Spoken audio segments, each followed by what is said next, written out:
বন্ধুরা কেমন আছো সবাই? বন্ধুরা সবাই তো মটকা চা খেয়েছো। মটকা দই কি কখনো খেয়েছো? আমি বানিয়ে ফেললাম মটকা দই। প্রথমে 1 লিটার দুধ জাল করে রেখেছিলাম। 1 কাপ চিনি অর্ধেকটা ক্যারামেলের জন্য কড়াইতে ঢেলে দিলাম। ক্যারামেল হয়ে গেলে পুরা দুধটা ঢেলে দিয়েছি। ক্যারামেল দুধের সঙ্গে মিশে জাল হচ্ছিল, বাকি চিনিটা দিয়ে দিলাম। এর মধ্যে 1/2 কাপ গুঁড়া দুধও দিয়েছি। জাল করতে করতে দুধ ঘন হয়ে গিয়েছে, তারপর নামিয়ে নিয়েছি। দুধ ঠান্ডা হওয়া পর্যন্ত দইয়ের ছাঁচাটা রেডি করে নিলাম।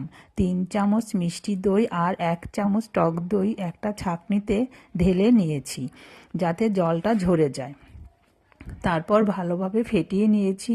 দুধ নাড়তে নাড়তে ঠান্ডা হয়ে যখন উষ্ণ গরম থাকবে, মানে আঙ্গুল সয় এমন হবে, তখন দইয়ের ছাঁচাটা দুধের সঙ্গে মিশিয়ে ঢেলে দিয়েছি। এদিকে 4টা মটকা দইয়ের হাঁড়ি রেডি করে রেখেছি। এক এক করে সবটার মধ্যে দুধ দিয়ে দিয়েছি। বাকি দুধটা একটা বাটিতে ঢেলে রেখেছি। তারপর একটা বড় পাত্রের মধ্যে চাদর দিয়ে মটকার হাঁড়িগুলো রেখে ঢাকনা দিয়ে ঢেকে উপরে চাদর দিয়ে আটকিয়ে রেখে দিয়েছিলাম 8 থেকে 10 ঘন্টার মতো। দেখো বন্ধুরা, দইগুলো কতটা সুন্দর জমে গিয়েছে। এবার একটা করে চামচ দিয়ে পরিবেশন করলাম। বাকি দুধটা যে বাটিতে রেখেছিলাম এটাও সুন্দর জমে গিয়েছে। একটা কেটে দেখাচ্ছি বন্ধুরা, দেখো কতটা পারফেক্ট হয়েছে। হয়ে গেল মটকা দই। তোমরা বাড়িতে বানিয়ে দেখতে পারো। আর ভালো লাগলে লাইক কমেন্ট শেয়ার করো বন্ধুরা। ধন্যবাদ।